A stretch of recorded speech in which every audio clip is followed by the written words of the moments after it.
Noël, c'était autrefois, vous le savez, mon ami, le cri de joie de la France, en un jour de victoire ou en quelque autre heureux événement. Noël, Noël. De toutes parts, dans le monde chrétien, c'est encore un des noms qui éveille les plus douces pensées et les meilleures réminiscences. J'ai assisté à la fête de Noël en différentes régions, et je m'en souviens. Je me souviens des émotions qu'elle me donnait dans mon enfance, en ma province de Franche-Comté. Dès le commencement de décembre, dans les maisons du village, on chantait le soir à la veillée les vieux et naïfs Noël, composés dans le patois des montagnes et transmis d'âge en âge au foyer des familles. Puis on racontait d'une voix grave quelques-uns des prodiges de la nuit de Noël. En cette nuit miraculeuse, une roche pyramidale qui domine la crête d'une montagne tourne 3 fois sur elle-même pendant la messe, quand le prêtre lit la généalogie du Sauveur. En cette même nuit, les animaux domestiques ont le don de la parole. Si le paysan entre alors dans son étable, il peut y faire une sage réflexion. Il peut entendre ses bœufs et ses chevaux se racontant l'un à l'autre d'un ton dolent comment ils sont souvent si mal nourris et si injustement battus. En cette même nuit, les sables des grèves, les rocs des collines, les profondeurs des vallées s'entr'ouvrent et tous les trésors enfouis dans les entrailles de la terre apparaissent à la clarté des étoiles. En cette même nuit, les morts sortent de leurs tombes, leur ancien curé enseveli près d'eux se lève aussi, les rassemble autour de la croix du cimetière et récite les prières de la Nativité. Puis chacun d'eux regarde le village où il a vécu, la maison qui fut sa maison, et rentre silencieusement dans son cercueil. Mes frères et moi, nous écoutions avec une candide croyance ces récits traditionnels, et nous aurions bien voulu voir de nos propres yeux ces merveilles. Par malheur, nous n'avions point d'étable, et nul autre animal domestique qu'un chat fauve qui n'articulait pas la moindre syllabe. Nous étions trop petits pour pouvoir aller à la recherche des trésors dans les longues vallées, ou pour gravir la montagne de la roche tournante, et trop craintifs pour oser franchir dans les ténèbres les murs du cimetière. Mais nous avions une autre merveille qui nous tenait assez en émoi pendant plusieurs semaines, la tronche de Noël, c'est-à-dire l'énorme bûche de sapin que l'on plaçait cérémonieusement au fond d'une de ces vastes cheminées qui, dans certaines habitations des montagnes du Doubs, comme dans les chalets suisses, occupent la moitié de la cuisine. Sous cette bûche, nous devions trouver les présents du petit Jésus. Notre mère nous disait « Le petit Jésus sait tout. Il sait où sont les enfants sages et mauvais. Il passe sans s'arrêter devant la maison des paresseux, des indociles, des querelleurs, des gourmands. Il distribue des étrennes à ceux qui remplissent leurs devoirs. Voulez-vous gagner ces récompenses ?» Nous répondions à cette question par une belle promesse et nous attendions avec impatience l'arrivée du petit Jésus. La veille du grand jour, nous nous encouragions mutuellement à faire de nouveaux efforts pour ne mériter aucun reproche. Le soir, dans nos lits, nous ne pouvions dormir. Nous entendions les cloches qui annonçaient la messe de minuit, et les gens du village qui se rendaient à l'église avec leurs gros souliers ferrés ou leurs sabots résonnant sur la neige durcie, quelquefois les rafales et les gémissements du vent sinistre, du vent d'hiver, et la nuit était si noire, il nous tardait d'être au matin. Enfin, le voilà venu ce matin si désiré. Bien vite nous nous levons, bien vite nous sommes habillés, notre mère nous conduit devant la fameuse tronche, et d'abord s'agenouille avec nous pour faire à haute voix la prière. Puis notre père, de ses 2 bras, soulève peu à peu la lourde tige de sapin, et alors, qui pourrait dire la surprise dont nous sommes saisis à l'aspect de toutes les richesses répandues dans la cheminée par le généreux Jésus. Des poupées et des corbeilles à ouvrage pour nos sœurs, des trompettes, des sabres en bois doré, des livres avec des images enluminées pour les garçons, et des pommes et des noix et des raisins secs pour nous tous. Quel cri d'admiration, quel joyeux tapage! Souvent à Paris, vers la fin de décembre, je m'arrête à regarder les étalages des magasins d'étrennes. Des poupées coiffées et parées comme des princesses, des omnibus et des carrosses auxquels un ressort imprime un mouvement régulier, des imitations d'oiseaux qui chantent, des éléphants qui cheminent avec le palanquin sur le dos, des chefs-d'œuvre de mécanique, il me semble que les enfants, pour lesquels on achètera ces magnifiques choses, n'en jouiront pas comme nous jouissions d'une trompette de 2 sols. Je me souviens du Noël de Suède. On l'appelle dans ce pays la Julnatt, la nuit de la roue, parce qu'à cette époque de l'année, la roue du soleil tourne au solstice d'hiver. C'est une ancienne désignation scandinave qui remonte jusqu'au temps du paganisme. Mais la fête chrétienne se célèbre très chrétiennement et d'une façon touchante. Les écoles alors sont en vacances, les séances de la diète et des tribunaux ajournées, et la plupart des affaires interrompues, car il faut qu'en cet heureux jour de Noël, chaque famille soit autant que possible au complet. Sur toutes les routes résonnent les grelots des chevaux attelés aux traîneaux, et de tous côtés les rapides véhicules emportent au foyer paternel les fils, les filles établis en d'autres lieux. Le fiancé aussi va rejoindre sa fiancée, et parfois, oh quel bonheur, quand la maison est remplie de ses chers hôtes, quand le père et la mère se délectent à regarder les enfants dont ils sont séparés tout le reste de l'année, et en même temps songeant avec tristesse qu'il en est un qui leur manque encore et qui ne pourra venir, étant si loin d'eux, si loin. Soudain, on entend retentir un nouveau collier de grelots. Un traîneau s'arrête à la porte, un homme entre précipitamment, un cri de joie s'échappe de toutes les lèvres.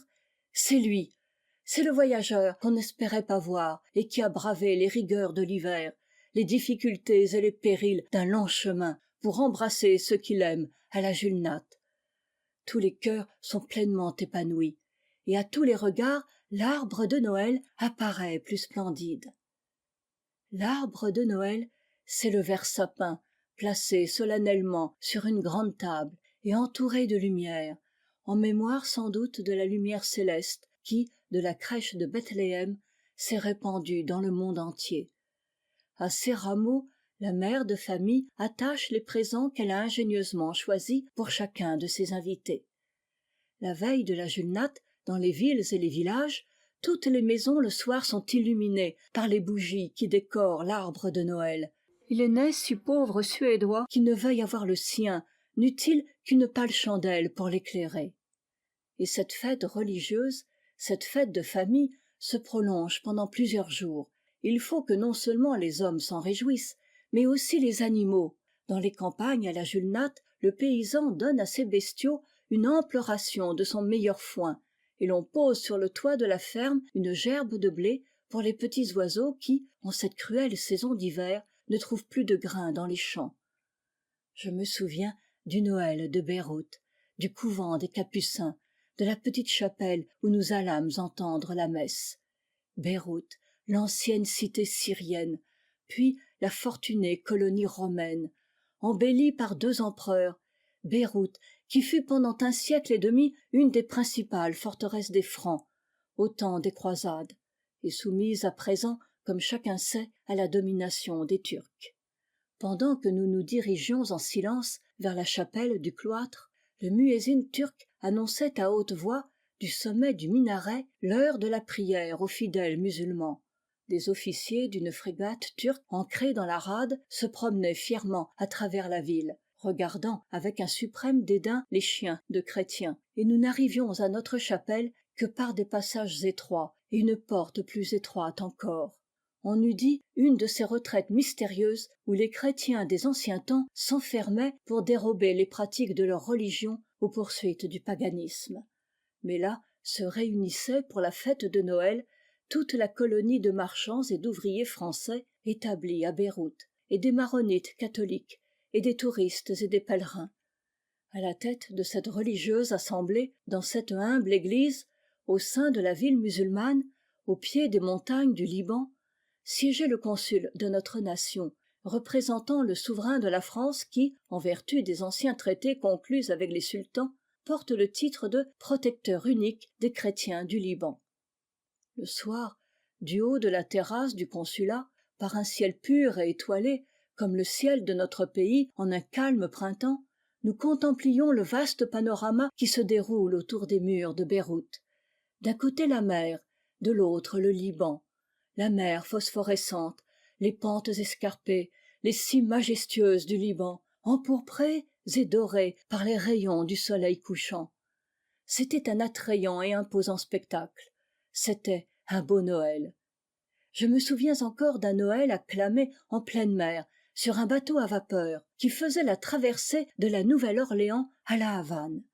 Il y avait là, dans les cabines de première classe, une trentaine de passagers de différents pays, espagnols, américains, anglais, allemands, presque tous étrangers l'un à l'autre, et se rencontrant pour la première fois dans le salon ou sur le pont du bâtiment. Un matin, comme nous finissions de déjeuner, un de nos compagnons, dont j'avais remarqué la riante et franche physionomie, un planteur de la Louisiane, nous dit « Messieurs, je n'ai pas l'honneur d'être connu de vous, et j'ai cependant une proposition à vous faire. C'est demain Noël. Vous n'êtes peut-être pas tous catholiques, mais sans doute tous chrétiens. Par conséquent, vous devez aimer le jour de Noël. Demain, après l'office religieux, nos familles célébreront ce grand jour en un joyeux repas. Nous ne pouvons avoir ici la cérémonie religieuse, mais nous pouvons nous réunir en un fraternel banquet, porter des toasts à ceux que nous aimons et nous souhaiter réciproquement l'un à l'autre une heureuse année. Donc, si vous m'y autorisez, je commanderai au maître-coq un dîner de choix. Je me ferai remettre par le sommelier la carte de ses meilleurs vins. Et pour joindre une bonne action à notre festin, nous ferons, si vous le voulez, préparer à nos frais un autre copieux dîner pour les passagers qui ne sont pas sur l'avant du bateau, bien mal logés et bien mal nourris. Chacun de nous applaudit à ces paroles et le programme du planteur fut ponctuellement exécuté. Le lendemain, grâce à la fête de Noël, ces mêmes passagers qui, peu d'heures auparavant, s'adressaient à peine quelques mots, en étaient venus à causer familièrement et gaiement ensemble. Grâce encore à la fête de Noël, nous apprîmes que parmi les pauvres gens à qui nous avions fait servir un repas de luxe, il y avait une brave famille allemande, réduite à un déplorable état de dénuement, et moyennant une petite cotisation à laquelle chacun de nous s'empressa de souscrire, nous eûmes la joie d'affranchir ces honnêtes voyageurs de leurs soucis. Et le Noël de Paris en 1870, de celui-là aussi je me souviens. Ah, quel temps! Paris, la grande cité investie par les hordes allemandes, enlacée, comprimée, dans une ceinture de bronze et de fer. Paris, la sœur du monde, séparée du monde entier. Qui de nous n'avait alors en d'autres lieux quelque tendre affection, des frères ou des fils dans les combats de l'Est ou de l'Ouest, de vieux amis ou de vieux parents réfugiés dans des villes étrangères, de ces chers absents, pas une lettre, pas un signe de vie. De tout ce qui se passait au-delà de nos fortifications, aucune nouvelle certaine. De temps à autre seulement quelques vagues rumeurs d'un sinistre événement, et dans l'enceinte de nos murs, les rues mornes et sombres, pas un accent joyeux dans le jour, pas une lumière le soir, nul autre bruit que celui des chariots de guerre, des roulements de tambours, et le fracas des mitrailleuses, et le tonnerre des canons. Hélas, en quelques semaines, par ces fatales batailles, tant de ruines et de deuils, tant de voix lamentables, comme celle de Rama, tant de pauvres mères qui ne voulaient plus être consolées. Cependant, au milieu de toutes ces calamités, j'étais invité à dîner, le jour de Noël, dans une religieuse famille qui, comme toutes les religieuses et nobles familles, faisait vaillamment son devoir. Le père et les fils sur les remparts, la mère près des blessés. Pour ce jour de Noël, dans notre disette, cette excellente mère gardait, ô merveille, une boîte de conserve, une moitié de jambon, une corbeille de fruits de son jardin. Pour ce jour-là, son dernier Benjamin, son petit Pierre, Pierre le grand, Pierre le magnanime, nous abandonnait une poule. En ce temps-là, quelle rara avis! Une poule superbe, qu'il avait rapportée de la campagne, et nourrie pendant 2 mois de ses propres mains. Le soir, un bon feu flambait dans la cheminée, toutes nos richesses gastronomiques étaient étalées sur une belle nappe blanche, et l'on parlait d'un engagement où nos ennemis avaient subi un grave échec, et d'un projet de sortie qui devait rompre notre blocus. Après nos longues heures d'angoisse, nous ne demandions qu'à ouvrir notre cœur à l'espoir, et, dans ce cercle amical, en prononçant le saint nom de Noël, chacun de nous voyait luire à la voûte du ciel, en ce cruel hiver, l'étoile de Bethléem, l'étoile du salut.